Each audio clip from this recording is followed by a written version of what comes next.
안녕하십니까. 유용훈입니다. 지난 2월 말 하노이 2차 미북 정상회담이 결렬된 뒤에 북비핵화 협상이 답보 상태에 있습니다.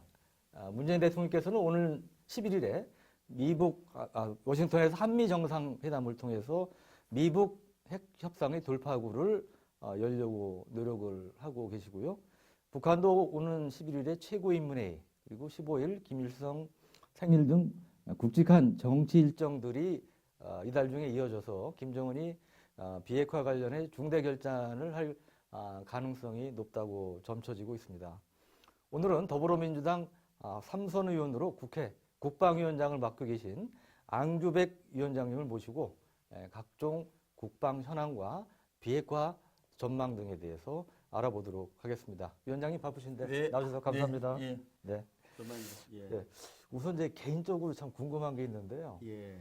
이제 삼선 위원으시로 국회 오랫동안 기축을 했는데 예. 그 많은 위원회 중에 왜 제가 알기로는 굉장히 국방위 애착도 많으시고 그래서 이제 위원장님까지 맡고 계신 걸로 아는데 예. 왜 그렇게 국방위 관심과 애착이 많으십니까? 저는 유니폼을 입은 그러니까 제복을 입은 군인들을 보면 아주 뜨거운 가슴을 제가 느낍니다. 네. 그래서 나에게 이해관계를 떠나서 네. 어떤 한 분야를 제가 맡게 되면은 네.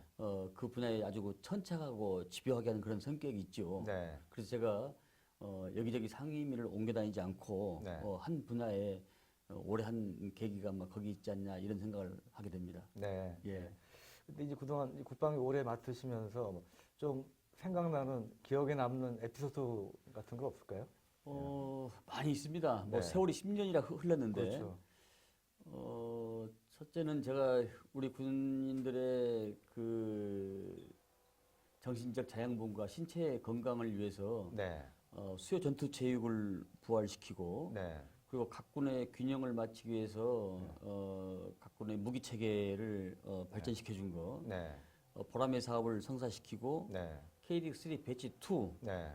해군력 증강을 네. 해준 거. 그다음에 네. 이제 여러분도 했겠습니다만은 유럽의 북유럽의 K9 수출 또 네. 동남아시아 각 T50 이런 문제에 대해서 네. 의원외교를 했던 그런 기억들이 나고요. 네. 얼마 전에 제가 2009년도에 그 훈련함을 네. 진술을 했는데 작년 네. 11월 달인가 했는데 네. 제가 2009년부터 다른 구축함을 가지고 계속 그것을 훈련함으로 쓰다 보니까 네. 상당히 매번 네. 사실상 전력 전력 손실이 네. 많이 일어나 가지고 네. 안 되겠다 싶어서 그것을 제가 전력화를 해야 된다고 주장했는데 10년 네. 만에 그게 이제 네. 거의 완성 단계에 왔습니다. 네. 그런 일들이 상당히 네. 기억이 남고 에피소드로 남는다고 생각할 수 있겠습니다. 저도 이제 그 보람에서 한국형 전투기 개발 관련해서 세미나도 하고 그러는데 많이 하셨죠? 예. 근데 그때마다 저도 기억에 남는 게 위원장님께서 바쁘신 데 오셔가지고 축사를 하시든 뭐든 하여튼 굉장히 관심을 보여주셨던 기억이 나요. 그리고 저희 그 소위 밀리터리 매니아, 군사 매니아들이 사실은 그 훈련한 필요성 굉장히 그 얘기를 많이 했었는데 위원장님께서 그걸 또 지원해 주시고 그래가지고 거기에 대해서도 긍정적인 평가가 많았던 것 같아요. 사실 보람의 사업 같은 경우는 네. 반대하시는 의원들은 우리나라의 기술력이 따라갈 수 있겠느냐? 네. 전투기를 그게 이렇게 미들급 이상 전투기를 만들 수 있는 그런 기술이 있겠느냐라고 했는데 네. 저는 K톤 같은 경우도 우리가 불가능할 때 네. 시작해서 가능성을 보였고 네. 또 기본적으로 우리의 눈에 든 지식은 누가 빼갈 수가 없습니다. 네. 전쟁은 저는 항상 기술력의 진전에서 온다고 봅니다. 네. 로마 시대 때 그 훈족들이 타고 다니는 말굽을 보고 네. 중심을 잡아서 노마곤이 그것을 승화 개선시켰고 네. 모든 것은 그 화약도 마찬가지고요. 네. 기술의 발전에서 전쟁의 승패가 좌우되지 사람의 숫자를 가지고 전쟁에 좌우된다고 생각하지 않습니다. 네. 그래서 그런 측면에서 네. 우리가 다소 좀 부족하더라도 네. 지혜와 집중력을 모으면은 네. 우리의 그 저력으로 봐서 네. 충분히 보람의 사업도 가능하다, 성공할 수 있다 이런 네. 확신이 섰기 때문에 저는 그 아주 줄기차게 제가 주장을 했던 것이죠. 네. 네, 지금 잘 가고 있습니다. 네. 네. 예, 그럼 우선 북한 비핵화 협상 전망에 대해서 좀 말씀 나눠볼까요? 예, 그 말씀드렸다시피 이제 2월 말에 2차 미북 정상회담 결렬된 뒤에 지금 사실 이제 북한 비핵화 협상이 중대한 고비를 맞고 있다 이런 얘기들이 많지 않습니까? 그래서 대통령께서도 이제 다음 주 이제 얼마 안 남았네요. 다음 주에 워싱턴에 가셔서 그 한미 정상회담 통해서 이제 돌파구를 열어보시려고 하는데 어떻게 전망하시는지요? 결론적으로 말씀을 드리면은 네. 한미 간의 그 신뢰는 저는 그 어느 때보다도 굳건하다고 생각을 합니다. 네. 생각을 하는데 이게 이 북한의 비핵화의 그 속도나 진전은 저는 상당히 좀 상대적이라고 네. 상대적이라고 생각합니다. 우리 한반도 평화사를 보면은 지난 올림픽 그 평창 올림픽 이후에 네. 우리가 그 이 상상가 없을 정도로 너무 좀 빨리 오지 않았습니까? 네. 북한의 비핵화가 네. 그러다 보니까 이제 약간 좀 더딘 것처럼 지금 보이고 있는데 저는 네. 이것이 북한의 비핵화는 더디지만은 네. 성공을 할 것이다. 네. 어, 작년에 임하셨던 그 브로크 전 주한미군 사령관은 네. 오늘 그런 말씀을 하셨더라고요. 네. 아마 이런 비핵화와 평화 무드가 없었으면은 네. 2017년도에 그 네 번의 핵실험을 여러 가지 미사일과 핵실험을 거쳐가지고 네. 전쟁을 직전까지 갔었다. 그래서 북한은 네. 모든 옵션을 다 열어놓고 준비를 하고 있었다. 네. 이런 말까지 오늘 하셨더라고요. 네. 오늘 외신통에 나왔죠. 예. 네. 그럼 그 여러 가지 상황을 보면은 북한이 만약에 우리가 북한하고 이런 관계를 평창 올림픽 이후에 이런 그 남북 관계 정상회담, 북미 네. 정상회담 이런 관계를 거치지 않았으다면은 네. 어떻게 됐을까 상상할 수 없을 정도로 네. 저는 그 어려움이 오지 않았냐라는 생각을 네. 갖습니다. 네. 예. 하여튼 위원장님께서는 좀 낙관적으로 말씀하셨는데 예. 이제 그럼에도 불구하고 이제 이런 얘기들이 또 있지 않습니까? 북한 김정은이 과연 정말 완전한 비핵화, 그러니까 100% 우리에게는 이제 100% 비핵화를 하겠느냐, 할 의지가 있겠느냐, 이제 그런 점에서 미국은 또 이제 지금 완전한 비핵화를 강하게 견제하는 그 입장을 견제하는 상황이고, 그래서 결국 현실적으로 타협점을 찾기 어렵지 않겠느냐, 결국 쉽게 얘기하면 해피엔딩으로 끝나기 어려운 거 아니야, 이런 이제 비관론도 있는 게 현실이 아닙니까? 그래서 그 부분에서는 어떻게 생각하시는지요? 저는 일단 우리 정부의 그 목표는 네, 완전한 비핵화와 항구적인 평화입니다. 네, 북한이 이 핵을 개발하고 할 때는 이제 시작한 시점이 네. 일반 사람은 91년으로 알고 있지만 사실 1955년부터 네, 휴전을 끝나고 나서 모태통과 김일성이가 만나가지고 네. 조선반도의 비핵화를 핵을 우리가 갖고 싶다 그러니까 네. 모태통이가 너 정신 나간 사람 아니냐. 네. 대륙이 우리도 힘드는데 네. 어떻게 반도에 나 조그만 나라 당신 나라에서 그걸 생각할 수 있느냐. 네. 그때부터 생각을 계속 해왔다는 거 아니겠습니까? 네. 그러면 그 역사가 저는 한 65년 됐다고 봅니다. 그렇죠. 근데 그것을 일거에 하루아침에 네. 어찌 보면은 북한에서 입장에서는 네. 핵이 네. 자기들 뭐 신주 보듯이 하는 나라인데 그것을 네. 일거에 없앤다는 것은 저는 조금 무리가 있지 않냐. 그래서 네. 단계적으로 이것을 폐기하는 그런 방법으로 접근해 하는 것이 저는 합리적이다. 네. 현실적이고. 예. 왜냐면 완전한 비핵화를 해놓고 예. 포괄적 합의를 해놓고 네. 그리고 타임테이블을 가지고 언제 어떻게 어느 단계를 갖춰서 네. 예, 그런데 우리가 북한의 뭐 핵시설 장소 리스트가 이게 한 50개에서 100개 정도 된다면은 네. 불능화 시킬 것이 좀 선별을 해서 네. 언제까지 그걸 불능화 다 중요하지는 않을 거 아니겠습니까? 네. 그러면 거기서 뭐 20군데, 30군데다. 그러면 네. 그것을 타임테이블 잡아서 언제까지 이것을 폐기시켜라. 네. 그러면 우리도 뭘 풀어주고 네. 이런 기브앤테이크가 네.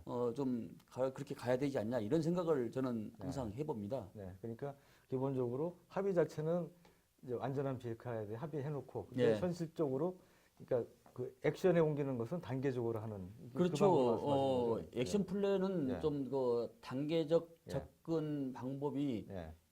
현실적이고 네.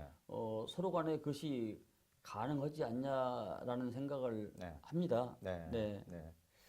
그리고 지금 또 그 이제 일각에서 우려하는 것 중에 하나가 그 물론 이제 위원장님께서 한미 관계 아까 좋다고 말씀하셨지만 정부에서도 이제 그런 입장이지만 또 이제 한미 간의 이견이 적지 않다. 그리고 뭐 이제 갈등이 많다. 뭐 이런 얘기들도 계속 나오고 있는데 한미 관계에 대해서는 어떻게 진단하고 계신지요? 한미 관계는 같은 나라에서도 네. 이견이 생기고 이해관계가 생겨서 충돌하고 그러는데 네. 미국과 우리는 서로 생각하는 방향이 다르기 때문에 다소의 이견은 저는 자연스러운 네. 것이 아닌가라는 생각입니다. 네. 이견이 없는 것이 오히려 더 네. 이상한 거 아니겠습니까? 네. 근데 큰 틀에서 네. 큰 틀에서 지금 미국의 주요 제조 인사나 주요 국방 지휘관들이나 네. 사령관들은 그 한미 관계가 어느 때보다도 굳건한 상태고 틈이 없다. 이런 것이 계속 지금 네. 우리 지금 전병도 국방부 장관도 지금 미국 가서 확인한 바고 네. 계속 그것이 지금 뭐 외신을 타고 한미 관계가 그 어느 때보다도 상당히 견고하다. 네. 뭐 심지어는 한미 관계는 공과단 표를 저 뭡니까 리치핀 그러니까 네. 밖의 중심축처럼 네. 양충처럼 밖의 중심축이 이 모든 것들이 이게 바퀴 살이 꽂혀서 되는 이 중심축 아니겠습니까? 네. 이 중심축처럼 한미 관계가 흔들림이 없다 이렇게까지 표현할 정도면 다른 설명이 저는 필요 없다고 보는데요. 네. 최근에 미국에서 이제 그런 표현이 예, 나왔었죠. 예. 저는 그 한미 관계를 항상 어떤 상황에 따라서 다소 흔들릴 수도 있을지만은 분명한 것은 바퀴의 양축과 동전의 양면과 같아서 네. 뗄래야 뗄 수 없는 것이 한미 관계의 동맹이 아닌가 그런 생각을 갖습니다. 우리 또 그래야 된다고 생각을 하고요. 네. 예. 네. 그리고 이제 한미 간에 있어서 이제 그 군사면에서 이슈 중에 하나가 작년 6월에 1차 그 미국 정상회담 이후에 대규모 이제 연합훈련의 경우는 중단되거나 아니면 축소 실시되는 있는 상황이 이제 지속이 되고 있는데 이에 대해서 이제 그 브룩스 전 주한미군 사령관도 최근에 오늘 아침인가요? 그 이제 보도가 됐죠. 이게 제대로 그 수술 연습을 하지 않고 누가 그런 의사한테 수술을 하려고 그러겠느냐 이제 그런 식으로 좀 문제가 있다는 취지의 그런 발언도 이제 하고 그랬는데 어떻게 현 상황을 진단하시고 또 보완할 점이 있다면 이제 어떤 식으로 보완하는 게 좋다고 보시는데요? 우리가 제가 오늘 옷을 이 회색 옷을 입고 내일 무슨 다시 검정색이나 파란색 옷을 입으면은 사람들이 좀 변했다고 이렇게 이야기를 합니다. 비유를 하자면은. 근데 저는 한미 그 훈련이 중단되거나 축소한 것이 아니고 이것이 KR이라는 이름에서 이제 그 동맹이라는 이름으로 명칭이 변경되지 않았습니까? 동맹다실 뭐 이런 식으로. 네, 그리고 보통 8일에서 10일 하는데 일요일 빼고 뭐 이렇게 한 7, 8일 정도 하고 그러면 하루 이틀 정도는 조정을 저는 했다는 것도 인정을 합니다. 그러나 규모나 이런 면에서는 크게 그렇게 훈련의 축소나 그 규모의 그 적게는 없었지 않냐 그런 이야기를 드리고 싶고요. 그다음에 그 부분들은 독트린이라 해가지고 전술적인 토의나 락드린 해가지고 전술 토의나 시뮬레이션을 통해서 그걸 또 보완을 하고요. 제가 얼마 전에 모 정보부대를 방문해서 이제 뭐 여러 언론이나 또 자유한국당 의원님들이 그 한미 연합훈련을 축소에 대해서 문제 제기를 하시길래 제가 한번 정보부대를 방문한 적이 있어요. 방문했는데 거기서 이야기를 들어보니까 북한 자체도 북한이 훈련을 축소하고 안 해서 우리가 그걸 따라간다는 얘기는 아니고 북한도 9.19 군사 합의에 의해서 규모를 대폭 축소하거나 분단 그 대대급 그 중대급 훈련에는 훈련이 식별되는 경우가 없다고 그럽니다. 아, 그래. 예년 수준을 하고 있는 게 아니고. 예년수를 하고 있는 게 아니고요. 예년 수준 아니고 북한도 지금 뭐 그 규모를 이렇게 대대급이나 중대급 훈련은 소규모 훈련은 동기 훈련을 하는 것은 식별이 되는데 연대급 이상 큰 훈련은 규모 훈련을 식별되지 않는다 이렇게 제가 확인을 한번 한 적이 있습니다. 전에 보면 이제 기계화 부대가 뭐 최대 뭐 여단급 이상 그 야외 기동 훈련도 하고 뭐 이제 그런 것들, 그다음에 전투기도 뭐 몇백 소트 이상 비행하고 이런 것도 과거에 이제 동계 훈련 중에 식별이 됐었는데 이번에는 그게 좀 그렇습니다. 줄어든 모양이군요. 근데 우리도 보니까 한미 야외 기동 훈련은 좀 축소된 네. 측면은 있어요. 네. 근데 축소된 측면은 분명히 있지만은 그래도 이것이 이제 예전에는 뭐 이렇게 1개월, 2개월 이 어떤 그 기간별 단위에서 했지만은 그것이 이제 좀 기간을 늘려가지고 네. 뭐 6개월 상시적으로 하는 것이기 때문에 네. 그 총량을 보면은 네. 우리는 이제 뭐 줄인 거라고 볼 수는 없는 것이죠. 네. 근데 이제 그 내부의 이제 그 내용을 좀 보면 예. 사실은 이제 19-1 동맹 연습 때 키르주르 대천 그때 예. 이제 반격 훈련을 하지 않았다. 예.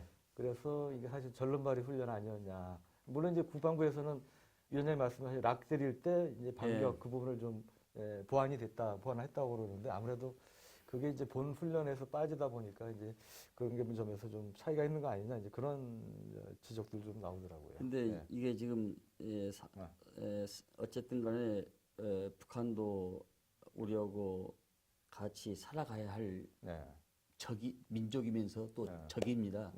북한은 야누스적인 성격을 가질 수밖에 없는 것이 우리 민족의 숙명이고 운명 같아요. 어떤 측면에서 보면 얼마나 우리가 북한이 밉습니까? 그러나 그럼에도 불구하고 우리가 같이 끌고 가야 되기 때문에 이제 이런 평화 시대에는 그런 조그마한 어떤 상황에서는 전술적 좀 전략은 그대로 있대 전술은 어느 정도 좀 변화 좀 시키는 것도 하나의 유화책이 아닌가라는 그런 생각도 해봅니다. 네.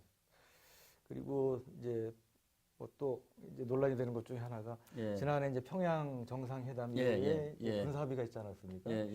그래서 그 한반도의 긴장 완화에 대해서 반대하는 사람은 아무도 없을 겁니다. 그런 면에서 이제 분명히 전체적으로 그 취지나 맥락은 긍정적인 면이 있다고 보지만 이제 구체적으로 합의 내용 중에 이제 NLL 완충수역이라든지 DMZ 비행 금지구역, 그 다음에 GP 시범 철수 이런 거에 대해서는 이제 일부 예비역 장성들을 중심으로 해서 이 비판이 이제 제기가 되고 있는 게 또 사실이죠. 그리고 일부에서 아예 폐기해야 된다 이런 주장까지 나오고 있는데 이 군사합의 문제는 어떻게 보십니까? 제가 여기서 할 말이 많습니다.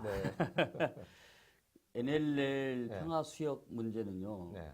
우리 대 기자님도 아시는 바와 같이 이 평화수역이라고 하면은 우리가 유리하겠습니까? 북한이 유리하겠습니까? 우리가 북한은 무동력선 아니겠습니까? 또 우리 지금 북한에서 넘어오는 그 조각배들 보면은 전부 다 동력이 없는 무동력선입니다. 근데 우리 일반 어부들도 전부 다 그 동력을 가지거나 혹은 거기다가 최첨단 그 장비를 있어서 바다에 어떤 어족과 어량이 있는 것도 다 보고 있지 않습니까? 북한은 그런 능력이 안 되기 때문에 그 서해 NLL 일대 이론을 중국한테 임대하다시피 해가지고 자기가 능력이 안 되니까 중국한테 고기를 돈 받고 그렇죠. 이게 그런 걸 보면은 우리가 이익이지 손해는 아니거든요. 이게 제가 직접 백령도 주민들을 가서 면담을 하고 만나보니까 그 어민들이 선착장 항구를 더 좀 들려달라. 우리가 배를 좀 더 큰 걸 좀 구매를 해야 되겠다. 이런 주민을 하고 이해관계자인 그 주민들이 먼저 환영을 합니다. 왜냐하면 그것이 불릴 것 같으면은 그 지역 주민들이 여당 의원들한테 항의하지 왜 그걸 민원 같은 것을 제기를 하겠습니까? 그리고 지금 GP 철수나 뭐 이런 문제는 이제 우리 유 기자님은 동의할지 모르지만은 북한보다는 이 최첨장 TD, TOD 열상 장치 혹은 뭐 이렇게 장거리, 중거리 카메라 뭐 모든 카메라들이 다 있기 때문에 지금도 사실 이 북한이 거의 무장 해제시피 하다시피 우리는 전부 다 최고급 장비들이 다 있기 때문에 굳이 그렇게 안 해도 또 그걸 열어놓으면 북한군이 우리를 너무 기술하는 경우가 더 있지 않습니까? 근데 그런 측면에서는 우리가 훨씬 더 이렇게 유리하다. 그러니까 전쟁이란 것이 다인 요소, 밀리터리만 가지고 오는 것이 아니고 디플로머시, 외교, 인포메이션, 정보, 밀리터리, 이코노믹, 경제 이 네 가지 요소를 다 보고서 국방력을 판단하기 때문에 물론 우리가 자신감은 갖되 낮은 자세로 최선을 다해야 되지만은 모든 이런 장비나 외교적인 측면에서 우리가 비교 우위이기 때문에 지금 우리가 그 9.19 군사 합의 네. 이 분야도 우리가 좀 여유를 가지고서 하는 것이 네. 이 민족의 항구적인 그 평화와 발전을 위해서 네. 필요한 것이 아니나. 근데 네. 지금 JSA 같은 경우는 뭐 미군의 여러 가지 협조와 이해가 있어야 되는데 아직 네. 그 문제는 지금 뭐 좀 답보 잘 안 된 것 같고. 북한에서 이제 소위 이제 유엔선은 빠져라 그래서 그렇죠. 지금 그리고 진전이 이제 없는 거. 네. 그 이와 별도로 유해 발굴은 좀 북한에서는 좀 성의를 보인다고 생각합니다. 네. 그것은 이 개인의 약속이 아니고 민족 간의 약속이기 때문에 네. 그 유해 발굴에 대해서 이렇게 불성실하게 나온 거에 대해서는 저도 굉장히 네. 유감으로 생각을 합니다. 예. 저 비행 금지 구역은 어떻게 생각하십니까? 비행 금지 구역도 사실 북한하고 우리하고 비교하면은 네. 이 초등학생들 대학원생도 수준 되지 않습니까? 네. 우리는 이 먼 데서부터 이렇게 쏠 수 있는 이런 전투기와 최첨단 무기가 있는 반면에 네. 북한은 뜰 수조차도 없는 그런 그 옛날 그 소련제 무기를 전투기를 가지고 있지 않습니까? 네. 그리고 모든 정보 자산도 우리는 뭐 여러 가지 그 뭐 미군의 정보 자산 플러스 우리 정보 자산이 촘촘하게 중장거리에 다 돼 있기 때문에 네. 그렇게 뭐 크게 걱정을 안 해도 된다. 저는 그렇게 네. 생각을 합니다. 네. 예. 그게 사실이지 않습니까, 그게? 네. 그러니까 말씀하셨다시피 이제 감시 장비라든지 네, 예. 그다음에 이제 ISL이라고 그러죠. 이제 정찰 관련 이거는 우리가 이제 북한에 비해서 질적으로 압도적인 구에 있는 건 맞는데 이제 비행 금지 구역 같은 경우도 우리가 유리한 부분을 좀 우리가 일방적으로 좀 손해 본 거 아니냐 이제 그런 시각들이 있는 것 같습니다. 네. 근데 이제 이 북한군이 네. 병력 숫자로 따지자면 우리보다 엄청나게 많은 병력을 가지고 있고 그러지만은 네.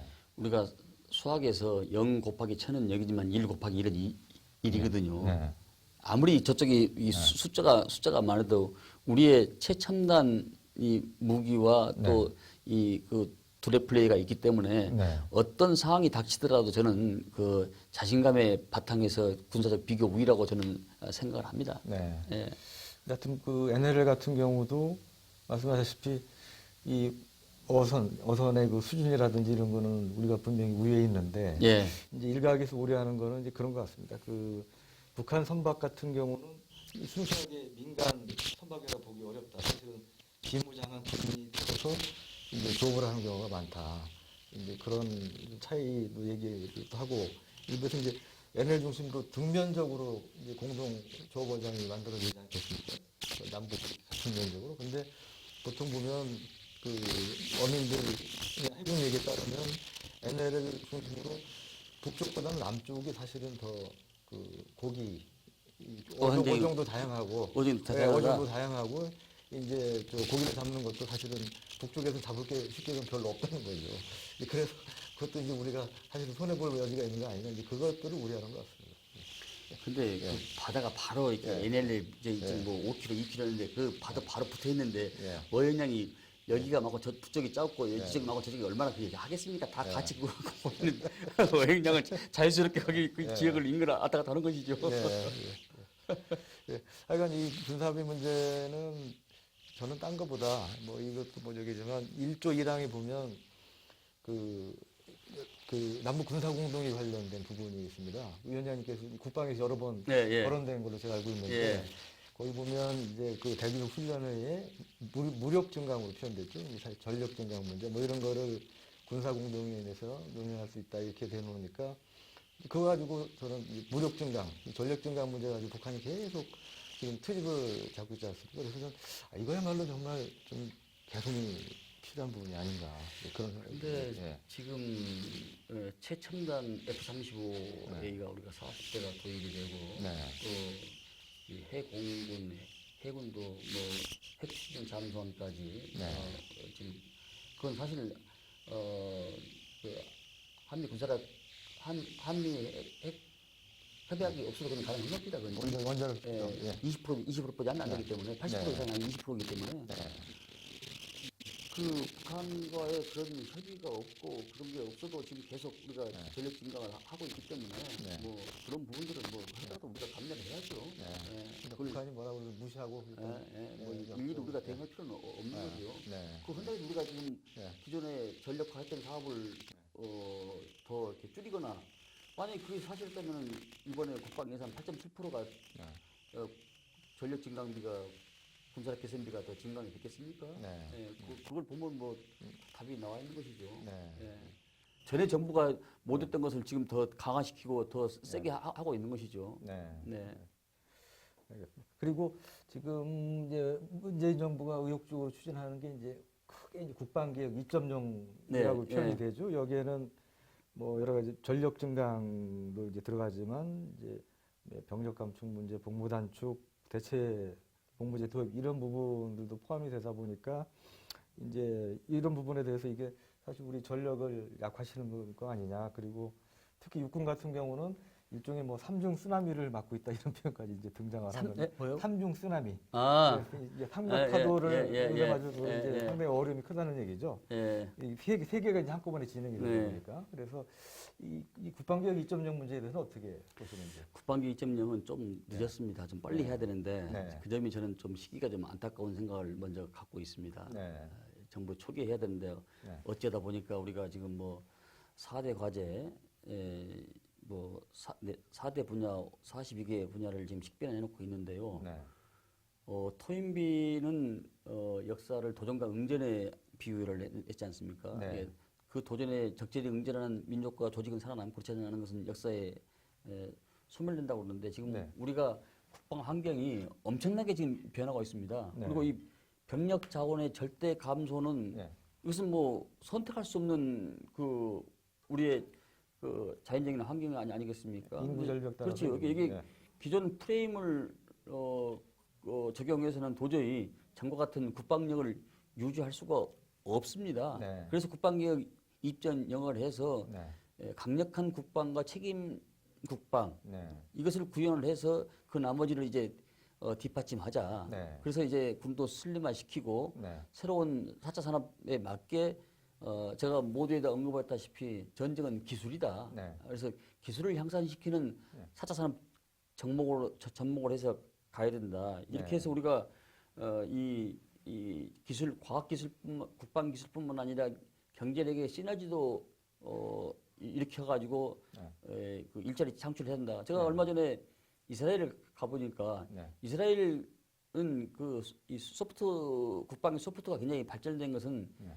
집중적 투자와 그 진화적 ROC 네. 이것을 지금 계속 하면서 자기들도 그러니까 우리가 지금 뭐 KBS 1이면 그다음에 배치 2, 3 이렇게 나오지 않습니까? 네. 그런 진화적 ROC로서 이게 가고 있는 것을 제가 제 눈으로 직접 보고 왔거든요. 네. 우리도 그런 방향으로서 네. 국방개혁 2.0도 일자리 창출과 경제 활성화 네. 또 인구 절벽 시대에 맞는 변화되는 군의 모습 네. 이것은 우리가 선택할 수밖에 없는 그런 상황으로 지금 내몰리기 있기 때문에 네. 우리가 그런 그 첨단화 기동화 네. 또 이런 군대로 좀 가야 된다 이렇게 생각을 합니다.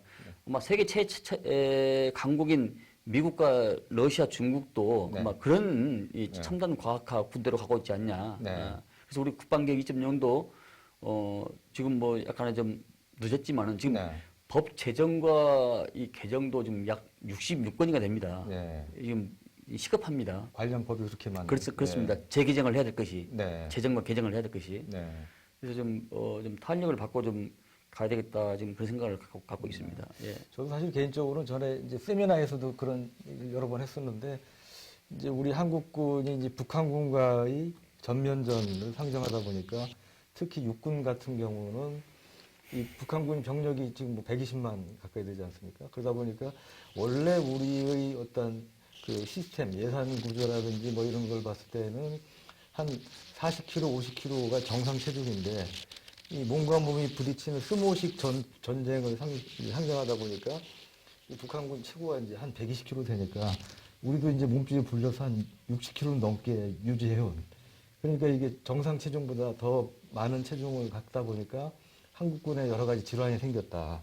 과체중에 따른 문제가 있었다. 이제 그런 식으로 비유를 예, 했었는데 하여튼 그런 맥락에서 위원장님 말씀하신 이제 그런 부분은 저도 이제 일부 공감하는 부분이 있습니다. 관련해서. 예. 그 대체복무를 네. 조금 전에 말씀하셨는데 네. 대체복무는 헌법재판소 결정에 따른 그 도입되는 시대적 요구입니다. 네. 이제 이것이 국방개혁 2.0의 문제는 약간 다른데요. 그 현재 결정이기 때문에 당연히 이제 뭐 네. 따를 수밖에 없기 때문에 이제 정부안이 국회로 지금 넘어왔고 네. 또 그렇기 때문에 이 대체복무에 대한 이 국민적 공감대가 형성이 돼서 거기서 분모를 모아서 네. 결정할 생각을 가지고 있습니다. 네. 네. 지금 이제 그 복무 기간 가지고 좀 논란이 있지 않습니까? 그래서 뭐 36개월이 길다. 뭐 그런 일부에서 이제 그 반대 쪽에서 이제 그런 얘기도 하고 그러는데 어떻게 보시는지? 저는 지금 이제 이게 네. 도입의 초기 단계이기 때문에 네. 역사의 초기 단계는 항상 생성할 때 여러 가지 논란의 소지가 있고 네. 또 그런 찬성과 반대가 있기 당연히 그건 마련입니다. 저는 이것이 이제 우리 군의 큰 근간을 흔들리지 않는 범위 내에서는 당초 36개월이 맞고 그렇게 해야 되고 이제 그 36개월 시간이 가면서 그 이제 안착이 되고 그러면은 그것이 뭐 기간을 좀 줄일 수도 있는 문제이기 때문에 처음부터 기간을 너무 낮게 하면 안 된다는 생각을 하고 있습니다. 뭐 하여튼 36개월도 짧다고 또 보시는 분도 있죠, 사실. 그러니까 그렇지는 않을 것 같고요. 이제 시대의 흐름에 맞춰서 그것이 이제 착근되고 안착되면은 이제는 이제 군대를 기피할 친구들은 나도 그 뭐 종교를 갖고 있다. 그래서 나도 좀 뭐 이렇게 그 대체복무를 해야 됐다. 이런 것이 또 급기가 또 나올 수 있지 않겠습니까? 지금 이스라엘도 당초 유대인은 군대를 안 간답니다. 정통 유대인들은. 그 숫자가 400명이었대요. 지금은 2만 명인가 20만 명 이렇게 엄청나다는 거예요. 군대 안 가려고 그러는. 그렇습니다. 그 사람 군대를 이스라엘 남녀가 다 가는데 불구하고 그 사람들은 안 가니까. 근데 이스라엘도 골머리가 아팠다고 그래요. 그걸 우리한테 원포인트 레슨을 받았으면 다 가르쳐 줄 텐데. 그래서 그 정도의 수준에서 시작하는 것이 맞겠다 이런 생각이 듭니다. 이스라엘이 하여튼 여러 가지 면에서 우리 모델 케이스로 이렇게 많이 거론해야 되는데 진짜 이스라엘에서도 그렇게 군대 안 가려고 그런다는 건 정말 저도 신선한. 저도 깜짝 놀랐어요. 저도 그 이스라엘 국방부 국장의 이야기를 듣고 제가 허를 찔렀지요. 당신들이 국방이 완전한 거라고 봤는데 이런 허점들이 많이 보인다. 자기들도 그것 때문에 아주 골머리를 지금 그 묘책을 찾느라고 그래서 내가 나한테 오면 내가 가르쳐주지 그렇게 하고 왔습니다. 제가 학교 다닐 때 하여튼 이스라엘 하는 게 이제 전쟁 나면 외국유학 같은 학생들이 자발적으로 이렇게 조국을 지키겠다고 뛰어오는 이제 그런 것들만 많이 부각이 됐었는데. 이스라엘은 이 사방팔방이 다 적국과 전쟁으로 둘러싸인 나라이기 때문에 국가의 생존 전략이 전쟁이더라고 중요하고 보니까. 아이들 생존 전략이. 그러니까 뭐 약간 다른 얘기일 수 있는데 이스라엘을 보면 그 미사일 방어도 뭐 4, 5단계 얘기지 않습니까? 아이언돔도 있고 뭐 짧은 거 레이저 광선부터 해가지고 에로 미사일까지 하는데 거기는 이제 그렇게 안 막으면 자기들이 죽으니까 그냥 절박감이 있는 것 같습니다. 그러다 보니까 이제 속된 말로 이제 죽어라고 다양한 이제 무기 체계를 개발하고 또 실용적이고. 가자지에서 쏘았다, 시리아에 쏘았다 그러면 그런갑다 하니 그걸 가지고 요두방청 떨지를 않고 하나 쏘았어. 그래서 이렇게 그냥 넘어가는 걸 보고 참 저희 상식으로는 이해가 안 가더라고요. 우리는 이제 이스라엘에 비하면 그런 절박감이 좀 부족한 게 한계인 것 같습니다. 지금 또 이제 우리 현 정부가 이제 의욕적으로 추진하는 게 이제 전시작전 통제권 전환 아니겠습니까? 이번에 정경두 국방장관이 미국 가서 이제 가셔서 한미 국방장관 회담을 여셨는데 거기서도 이 전작권 조기 전환을 위해서 이제 노력하겠다는 그런 입장을 재확인하신 걸로 알고 있습니다. 이 전작권 전환 문제에 대해서는 어떻게 생각하십니까?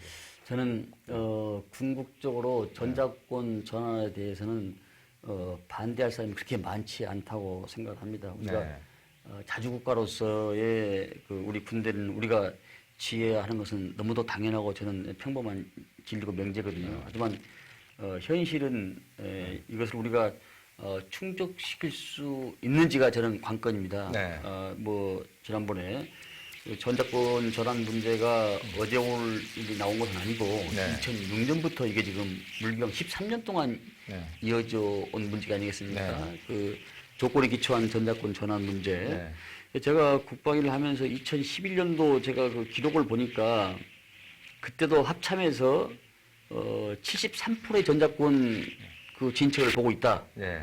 합참 그 전작권 추진 팀에서 네. 이런 상임위에서 보고 온 내용을 제가 그 속기록을 제가 지금 가지고 있거든요. 저도 기억이 납니다. 그때 이제 그러시죠? 목표 예, 시한이 두 번 정해졌다가 이제 연기됐는데 그 전에 그럼 전작권 준비 얼마나 됐느냐 국방에서 의원들께서 질의하시니까 뭐 몇 프로 됐습니까? 그렇죠. 기억나시죠? 기억납니다. 예. 우리가 지난번에 46차 SCM에서는 한미연합 방위를 주도할 수 있는 한국군의 핵심 군사 능력 네. 확보, 네. 그다음에 북한 핵과 미사일에 대한 우리군의 조기 그 대응 능력, 네.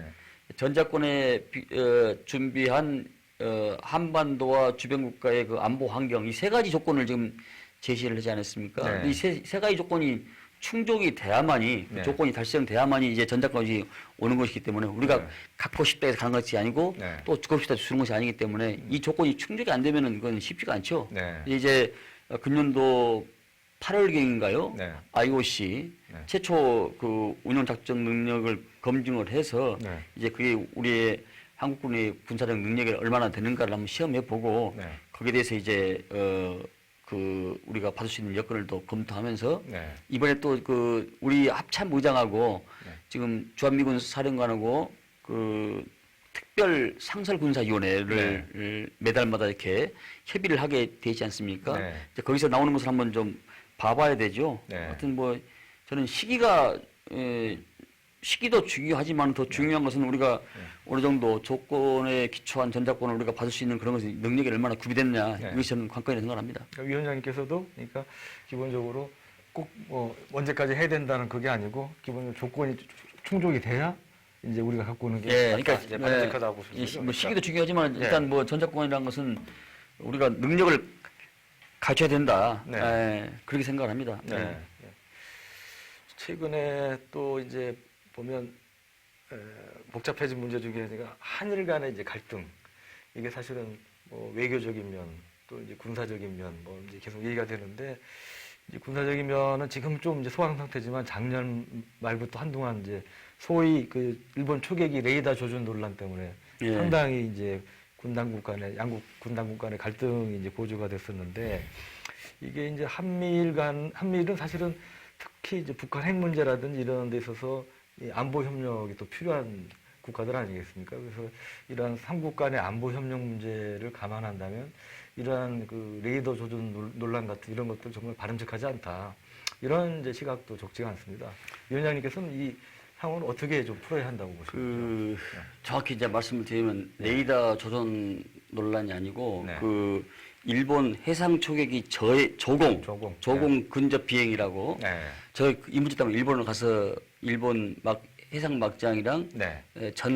저 국방 대신이랑 다 네. 만나서 토론도 네. 하고 왔습니다. 저는 네. 이 문제에 대해서 제가 국방위원장으로서 성명을 좀 내고 또 괴담도 냈는데 네. 뭐 특별히 내가 어느 의원들한테 요청한 바도 없는데 의원들이 뭐 굉장히 수십 명이 저한테 같이 공동 발의하자는 이런 얘기도 있고 그래서 제가 네. 이제 공동 발의도 했거든요. 근데 네.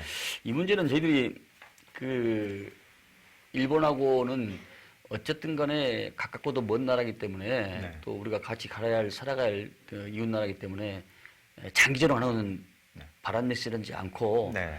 이제 어느 정도 냉각기가 거치면은 한 5월, 6월쯤에는 서로 간에 상호 교류해서 이 문제를 좀 풀어야 되지 않을까라는 생각 같습니다. 네. 그래서 지금 이게 이제 일본 그 내부 정치 문제로 좀 그 갈등이 원인이 돼서 이것이 이제 안보 영역으로 좀 이렇게 끌고 왔거든요. 네. 근데 일본도 이 문제를 오래 끌고 싶은 생각은 없고 네. 좀 냉각기를 거친 다음에 이 한일 그 국방장관 수준에서 이걸 좀 문제를 마무리 짓자 이런 인식을 하고 있거든요. 그래서 네. 지금 저는 그러기 위해서는 무엇보다도 좀 이 해결을 위한 서로 간의 소통을 좀 더 활발히 해야 된다고 생각을 하고 있고 네. 일본도 그런 측면을 가지고 있더라고요. 근데 네. 이제 다만 친한파 의원들도 네. 첫 마디가 과거사에 대해서는 이야기 좀 합시다. 예. 앉자마자 딱 그래요. 예. 그 얘기 나오면 이제 더 악화시키다는 생각이. 이게 하여튼 그걸 보고 참 근데 뭐 일본이 어쨌든 간에 뭐 이번에 연호도 바꾸고 뭐 그렇기 때문에 어떤 네. 그런 그 변화의 변신을 주는 계기라고 생각을 하고요. 뭐 네. 그런 측면에서 좀 진전된 내용이 나오지 않을까. 네. 우리는 끝없이 뭐 소통을 한다고 생각하고 있습니다.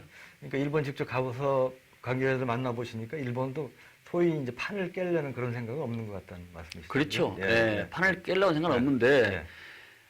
이게 지금 그 일본 그 초계기 저공 비행이 한두 번 있는 게 아니고 서너 번 더 있었어요. 네. 있었지만은 합참에서도 그 뒤에 브리핑을 좀 했었어요. 예, 있었는데 이게 우연 좌연 와서 S자를 긋고 갖고 이렇게 다시 돌아서 다시 오고 온 것은 상당히 위협적인 거든요, 이거. 네. 이 해상에서 이 우방국끼리 있을 수 없는 일이거든요, 이게요. 네. 근데 그것이 1시간 반 만에 네. 이오도 남방 근처에서 1시간 반 만에 다시 돌아와서 한 것은 네. 일본 본국 해상청하고 그 해군성하고 예. 뭔가 해상보안청. 해상보안청하고 예. 교신을 해서 다시 온 것이지 네. 어떻게 1시간 반 만에 다시 그걸 왔겠습니까? 네. 바로 직접 온 것도 아니고 네. 이게 상당히 좀 계획적이고 의도적이지 않냐 네. 그런 생각을 합니다. 근데 이것도 좀 우리 군이 지난번에 그 진실을 밝히기 위해서 어디 싱가포르에서 일본 측하고 그 대화를 했는데 그때도 적극적인 내용과 해명을 내놓지 못하고 갔습니다. 주파수 공개를 안 했죠. 예. 그거 같습니다. 네. 그러니까 해상보안청 해상자위대 소속의 이제 초계기 근데 같습니다. 이제 우리가 만든 것은 지금 현재 네. 이 조사 예. 레이저 빔 쏘는 것하고 이게 레이더하고는 이렇게 현미와 현수 그 끝털이하고 이렇게 현미와 이렇게 분리되어 있는데 네. 지금 우리가 그 전에 수입해서 가지고 온 것은 네. 국외 구매한 것은 네. 같은 이 일직선상에 있어요. 일직선상에. 근데 네. 여기 이걸 레이더를 이렇게 조사를 하면은 네. 이게 마치 이게 우리가 레이더를 쏜 것처럼 네. 이렇게 지금 오해할 소지가 좀 있겠더라고요. 보니까. 방향이 자기를 향하니까. 예, 이게 이건 초계기를 일자형으로 돼 있기 때문에 예. 그런 오해는 예. 있을 수 있겠더라고요. 근데 예. 그건 아니라고 분명히 그쪽에서도 인정을 했고 네. 인정을 하여튼 간접적으로 인정을 했는데 그걸 가지고 이제 우격 다짐을 하는 겁니다. 근데 이게 네. 사실 이거 가지고 할 수 있는 내용은 아니잖아요, 이게. 네. 예. 근데 좀 그게 이제 근인과 원인이 있겠는데 네. 그 국제 관항심 문제 뭐 이렇게 그 우길 신청기를 달고 오냐 안 달고 오냐 뭐 우리의 그 해안에 근접을 입항을 하냐 마냐 이런 저런 문제부터 계속 쌓여왔던 것 같습니다. 보니까 그래서 그것이 이제 뭐 이렇게 하루아침에 폭발한 것 같은데 이 문제는 이제 양국의 발전을 위해서는 서로 간에 털고 미리 지향적으로 나가야 되지 않겠습니까? 네. 예. 최근에 그 4차 산업혁명 관련해서 방산 예. 연계된 세미나를 크게 하셨죠? 예. 저도 그 세미나장에 갔었는데 깜짝 놀랐습니다. 뭐 한 150석 정도 되는 회의실 같은데 하여튼 뭐 300명 넘는 분들이 오셔가지고 일본은 이제 많은 분 서서 보시고 이제 들어오지 못하고 가신 분도 있고 그랬는데 하여간 그 관심도라든지 이런 것들이 제가 아주 깜짝 놀랐는데 그 평상시에도 보면 이제 방위 산업 관련해서 상당히 그 관심과 노력을 많이 기울이신 걸로 알고 있습니다. 그 방산업체, 중소기업을 포함해서 간담회도 이렇게 자주 여시고 그런 걸로 알고 있는데 이 방산에 대해서 좀 그렇게 관심을 가지시게 된 뭐 계기가 있나요? 그때 그 많은 방산과 우리 군인들이 온 것은 예. 저를 보러 온 것이 아니고 우리 대기자가 직접 오셔서 발표하기 때문에 우리 대기자를 보고 오신가요? 아닌가요? 저도 그냥 그 방청객으로 왔습니다. 예. 네, 2600년 전부터 네. 한 나라의 국가의 근간을 이루는 족식, 족병, 네. 문신지 아닙니까? 네. 그러니까 경제가 풍족해야 되고 국방이 튼튼해야 되고 네. 국민으로부터 신뢰를 받아야 되고 이 세 가지인데 네. 이 두 가지가 우리 국방에 관련돼 있습니다. 네. 물론 이것도 하다 보면 이제 국민의 신뢰를 받아야 네. 우리 군도 특별한 성장하고 네. 더 지지를 받아 성장하면서 더 굳건히 나가는 것이고요. 네. 뭐 이 세 개를 이루는 것이 전부 다 우리 국방에 관련돼 있습니다. 네. 사람이 먹고 사는 문제가 중요합니다. 네. 이 방산도 나라를 지키는 국방의 원천이면서 네. 또 경제를 살리는 굉장히 한 축이거든요. 네.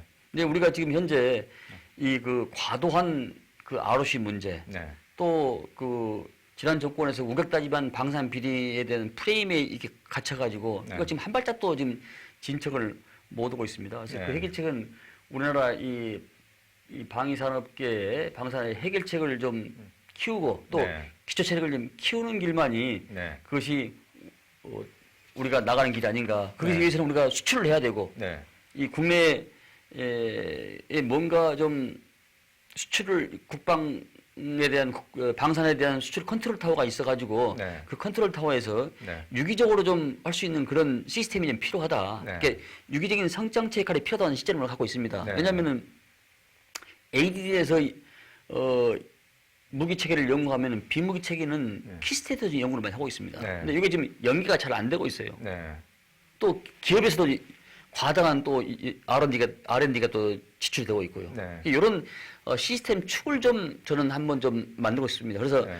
컨트롤 타워에서 네. 좀 조정을 해가지고 상호 유기적인 역할을 좀 해줄 수 있는. 네. 그래서 우리가 지금 방산이 세계적으로 도약할 수 있는 그런 네. 능력과 여력이 또 기초 체력이 됨에도 불구하고 아직은 약간 좀 초보 단계를 벗어나지 못한 것은 네. 이런 방산에 대한 컨트롤 타워, 네. 그다음에 과도한 ROC. 네. 이기 때문에 유기적인 그 정부 부처에 대한 그 연결을 갖춰서 네. 국방 자원을 보다 효율적으로 쓸 수 있는 방안에 대해서 네. 좀 더 매진을 하려고 생각하고 있습니다. 네. 하여튼 컨트롤 타워 말씀하셨는데 전 방산 특히 수출 문제 이런 거는 이 오케스트라 비슷하다고 생각합니다. 그러니까 방사청 뭐 군 업체만 노력은 안 되고 위원장 전 이제 국회에 계신 분들, 언론, 하여튼 범정부 차원의 기재부든 청와대든 이런 것들이 유기적으로 이제 협조해서 움직여야 이게 시너지 효과를 통해서 효과를 발휘할 수 있다고 보는데 그런 오케스트라에서 제일 중요한 건 아무래도 지휘자 아니겠습니까? 그래서 이 사령탑이 저는 하여튼 무슨 뭐 방사청 이런 차원 가지고는 안 되고, 그러니까 뭐 청와대 예를 들어 방산비서관을 둔다든지 뭐 그런 식의 좀 강력한 리더십을 가진 컨트롤 타워가 필요하지 않을까 그런 생각도 해봅니다. 우리 공무원들은 네. 만들어진 길은 잘 가는데 네. 길을 열고 닦고 늘리고 조이고 뭐 그 확장시키면서 네. 추리력 기획력을 상상할 수 발휘할 수 있는 것은 네. 아무래도 좀 정치인들이 아닌가 싶어요. 네.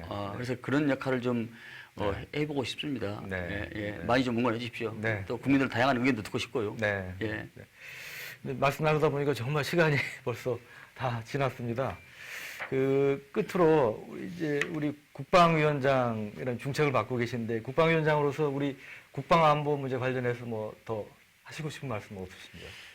네, 지금 한반도는 전환기를 지금 맞고 있습니다. 네. 그 누구도 가보지 않는 전임 미답의 길을 갖고 있기 때문에 네. 우리 국민들이 너무 성급해도 안 되고 또 네. 조급해도 안 되고 좀 차분한 그 인내심을 가지고 한반도의 항구적 평화와 우리 민족의 번영 발전을 위해서 좀 남북 9.19 군사합의와 남북 그 평화의 이런 무드를 좀 지켜봐야 되지 않냐라는 생각을 하고 있고요. 네. 또 우리 국방은 기계는 망가지면 다른 부품을 끼면 되지만 국방은 한 번 실수하면 나라의 전망지추가 달려있는 문제입니다. 그래서 그건 국방 영역에서는 실수가 용납이 안 되는 부분이거든요. 네.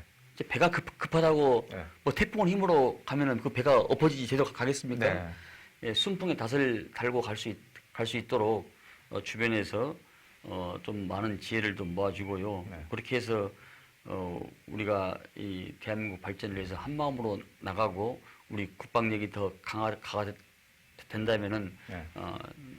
모든 세계 사람들이 부러워하는 한반도가 되지 않을까라는 그런 생각을 갖습니다. 다시 한번 국회에서 최선을 다하고 우리 네. 국민들도 힘과 지혜를 모아주고 우리 네.